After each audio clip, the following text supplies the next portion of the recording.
Hello दोस्तों, आज मैं आपको गेट आउट मूवी की स्टोरी सुनाने जा रही हूँ। गेट आउट कहानी है एक ब्लैक फोटोग्राफर क्रिस वॉशिंगटन की। फिल्म की शुरुआत में हम देखते हैं कि क्रिस अपनी गर्लफ्रेंड रोज के साथ बहुत खुश है, लेकिन रोज वाइट है और क्रिस ब्लैक, इसलिए वो थोड़ा डरा हुआ रहता है। फिर एक दिन रोज क्रिस को अपने माता पिता से मिलवाने अपने घर ले जाती है, जहाँ सब उसे बहुत ही अच्छे से ट्रीट करते हैं। रोज का घर बेहद बड़ा होता है, लेकिन शहर से बाहर एक सुनसान जगह पर। इस सीन में रोज के पिता क्रिस को अपने पिता की तस्वीर दिखाते हुए बताते हैं कि रोज के दादाजी एक प्रोफेशनल रनर थे। अगले सीन में हम देखते हैं कि डिनर टेबल है, जहां रोज का भाई भी आता है, लेकिन वो क्रिस को अच्छे से ट्रीट नहीं करता। जिसके बाद रोज रूम में अपने भाई के बर्ताव के लिए क्रिस से माफी मांगती है और दोनों सो जाते हैं। तभी रात को अचानक क्रिस की नींद खुलती है और उसका सिगरेट पीने का मन करता है। सिगरेट पीने के लिए वो घर के बाहर लॉन में जाता है, जहां वो देखता है कि उस घर का एक ब्लैक नॉकर किसी प्रोफेशनल रनर की तरफ उसकी तरफ दौड़ा चला आ रहा है, लेकिन इससे पहले कि वो उससे टकराता वो मुड़ जाता है।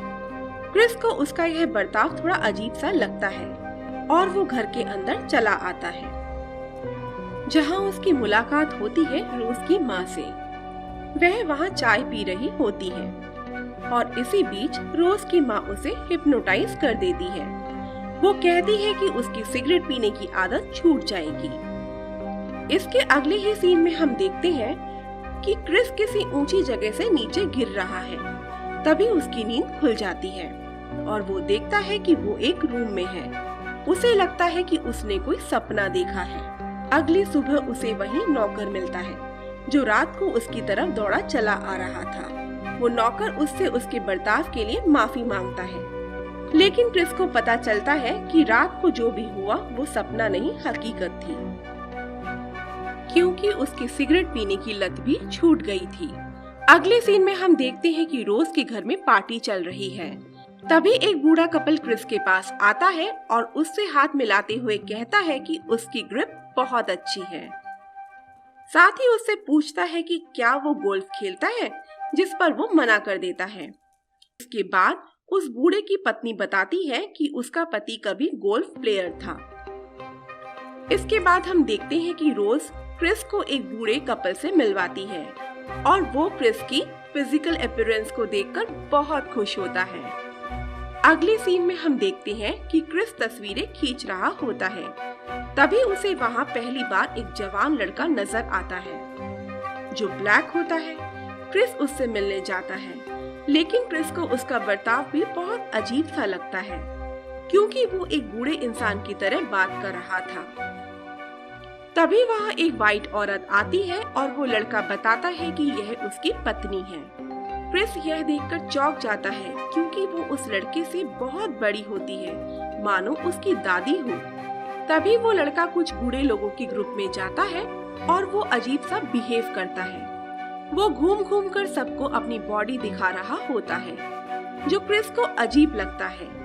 इसके बाद क्रिस की मुलाकात एक अंधे वाइट आदमी से होती है, जो उसे बताता है कि वो भी फोटोग्राफर बनना चाहता था, लेकिन उसकी आंखें चली गई और उसका सपना सपना ही रह गया। इसके बाद क्रिस अपने कमरे में आता है और यहाँ के माहौल को लेकर सोचने लगता है कि तभी वहाँ एक ब्लैक लड़की आ जाती है, जो उस घर की नौकरानी होती है, लेकिन बातों से किसी बड़े घर की कोई बड़ी औरत लग रही होती है। क्रिस को थोड़ा अजीब सा लगता है, लेकिन वो उसे दिल की बात बता देता है, क्योंकि वो एक ब्लैक लेडी होती है। क्रिस उस लड़की से कहता है कि मेरे चारों तरफ वाइट लोग हैं, इसीलिए मैं डर गया हूँ। यह सुनकर वो ब्लैक लड़की की आंखों से आंसू निकलने लगते हैं, लेकिन उसकी जुबान से निकलने वाले शब्द बिल्कुल इसके विपरीत थे। उसकी आंखों में दर्द नजर आता है, लेकिन वो क्रिस की बातों को सुनकर कहती है कि ऐसा कुछ भी नहीं है। यहाँ रहने वाले वाइट लोगों का बर्ताव उनके प्रति बहुत अच्छा है। वो उन्हें अपनी फैमिली की तरह ट्रीट करते हैं। क्रिस को उसका बर्ताव थोड़ा अजीब सा लगता है और वो वहाँ से बाहर आ जाता है, जहाँ अपने फोन से उस ब्लैक लड़की की फोटो खींचता है, जिससे वो पार्टी की शुरुआत में मिला होता है।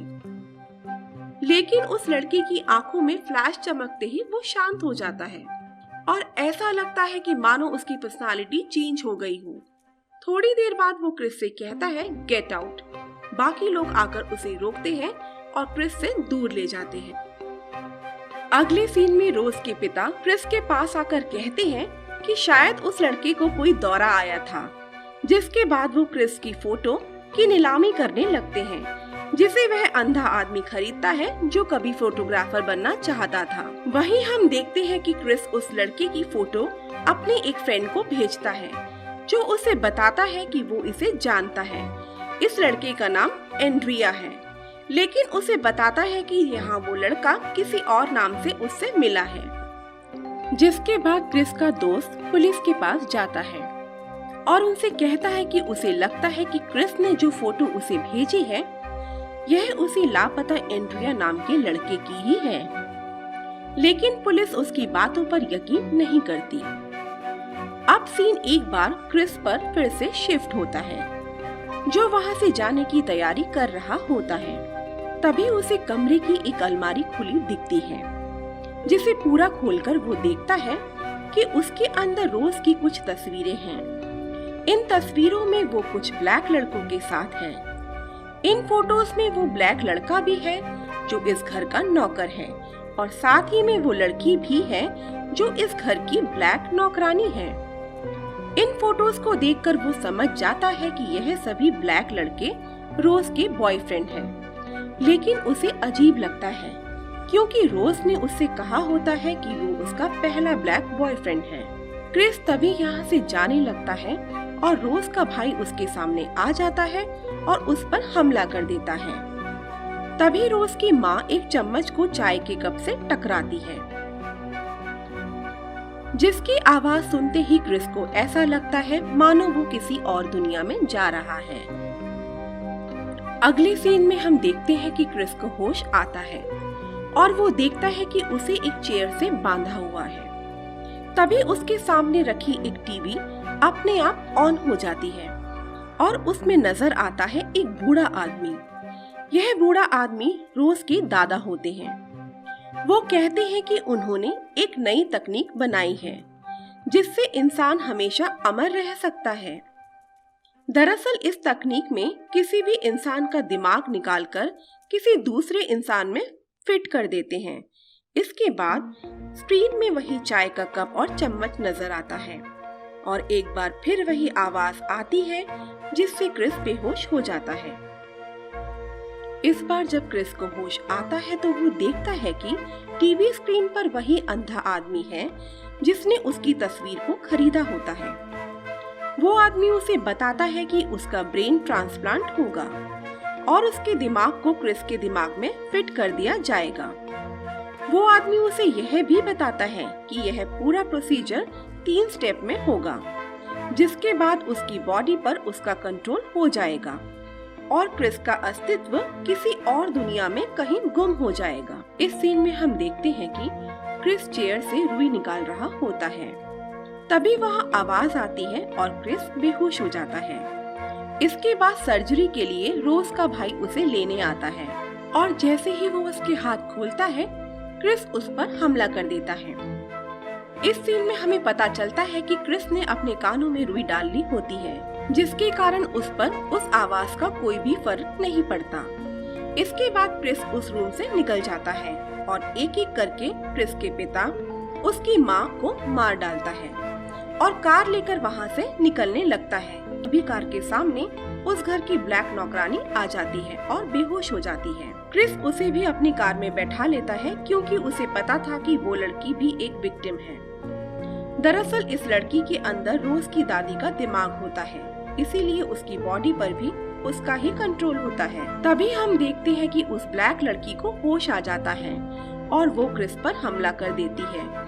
तभी कार डिसबैलेंस होती है और कार का एक्सीडेंट हो जाता है। तभी वहाँ रोज और उस घर का नौकर, जिसके अंदर रोज के दादाजी का दिमाग होता है, वहाँ आ जाते हैं और वो लड़का क्रिस पर हमला कर देता है। जिसके बाद क्रिस के फोन का फ्लैश चमकता है, जिसपे वो काबू में आता है और कुछ देर के लिए उसका खोया अस्तित्व भी वापस आ जाता है वो मुड़ता है और रोज से गन मांगता है, जिसके बाद रोज को ही गोली मार देता है और खुद आत्महत्या कर लेता है। लेकिन रोज अभी भी नहीं मरी है, जिसके बाद क्रिस उसके पास आता है और गला दबाकर उसे मारने की कोशिश करता है, लेकिन वह ऐसा नहीं कर पाता क्योंकि रोज ने भले ही उसे धोखा दिया हो, लेकिन उसने रोज से प्यार किया होता है। तभी वहाँ एक गाड़ी आती है। रोज को लगता है पुलिस आई है और वह मदद के लिए चिल्लाने लगती है और कहती है यह इंसान मुझे मारना चाहता है। तभी उस गाड़ी से एक इंसान नीचे उतरता है, जो कोई और नहीं बल्कि क्रिस का दोस्त ही होता है। इसके बाद क्रिस रोज को वहीं मरने के लिए छोड़कर चला जाता है और मूवी यहीं खत्म हो जाती है।